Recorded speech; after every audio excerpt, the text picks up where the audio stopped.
ই দেখোন মোক আজি গাঁৱৰ মাটি বাৰী বেছি চহৰলৈ আহিছিলে। এতিয়া এইখিনিতে ধৰি কলৈ গুচি গ'ল, মই ৰাস্তা পদূলিও চিনি নাপাওঁ। আই বাবু ক ই চাগে মোক এনে বজাৰ কৰিবলৈ গৈছে। নাতিনীতে চাগে মোক এটা ভাত চাই আছে।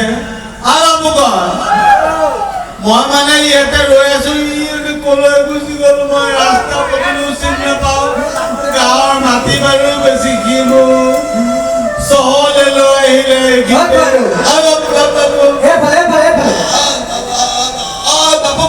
মই বাপুকন আৰু কাক বিচাৰি ফুৰিছে? মোৰ বাপুকন। বাপুকন মানে বুজি পোৱা নাই। মোৰ ল'ৰা। আচ্ছা কি হ'ল মানে? মানে সি মোক আজি গাঁৱৰ মাটি বাৰী বেছি চহৰলৈ আহিছিলে। আজি বোলে মই চহৰত থাকিম, ডাঙৰ ঘৰত থাকিম।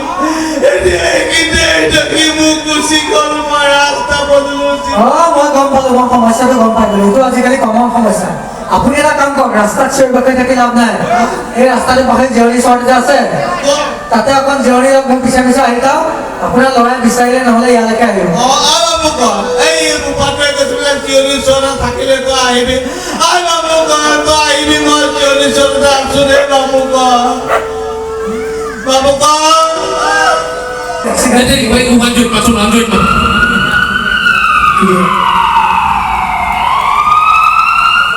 হেল্ল' নন্দিনী, দিয়া তুমি সোনকালে ৰেডি হোৱা, মই গৈ আছো।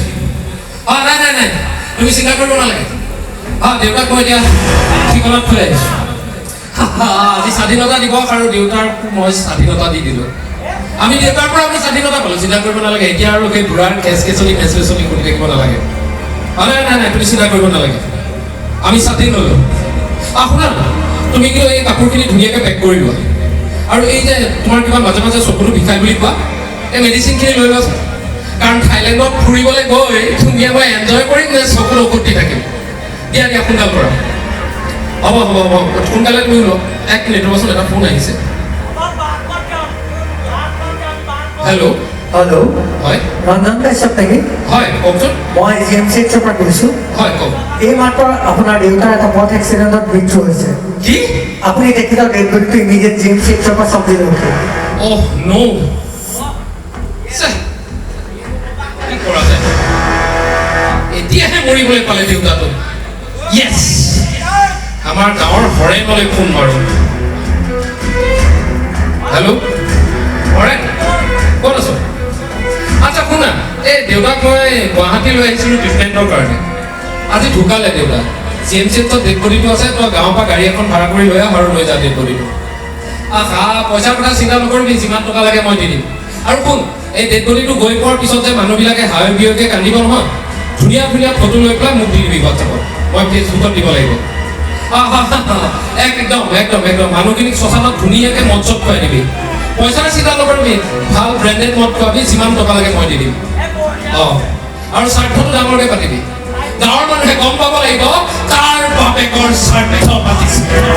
অ'কে হ'ব, মই পইচা পঠাই আছো, চিন্তা নকৰিবি। য়েছ, এটা কাম কৰোঁ, দেউতা যে ঢুকাল, মই ফেচবুকত এটা আপডেট দি দিম। অলপ সময় আগতে মোৰ দেউতা ঢুকাল, শ্বেয়াৰ শ্বেয়াৰ কৰাৰ লগে লগে দুটা লাইক আহিয়ে গ'ল। য়েছ, এতিয়া মই নন্দিনীৰ লগত ফুৰিব যাম, এনজয় কৰিম এসপ্তাহ। এইখনে আমাৰ বৰ্তমানৰ আধুনিক সমাজ। আধুনিক বুলি কোৱাতকে আচলতে ষ্টেণ্ডাৰ্ড বা চফিষ্টিকেটেড এনেকুৱা ইংৰাজী শব্দ এটা ব্যৱহাৰ কৰিলে আমাৰ প্ৰজন্মই চাগে বেছি ভালকে বুজি পাব। আজি আপোনালোকে দেখিলে চকুৰ আগতে বাপেকৰ মৃত্যু হৈছে, পুতেকৰ চকুত কিন্তু চকু পানী নাই, বুকুত অকণমানো আবেগ। এটা কথা ঠিক, মাক বাপেক মৰাৰ পিছত লাখ লাখ টকা খৰচা কৰি মাকৰ শ্ৰাদ্ধ পাতিব, দেউতাকৰ শ্ৰাদ্ধ পাতিব। ওচৰ চুবুৰীয়াৰ লগত দেখাই ভোজ ভাত খাই পিতাহি মাৰি ক'ব যে চা, মই মোৰ মাৰ মৃত্যুত, মোৰ দেউতাৰ মৃত্যুত কিমান টকা খৰচা কৰিলো।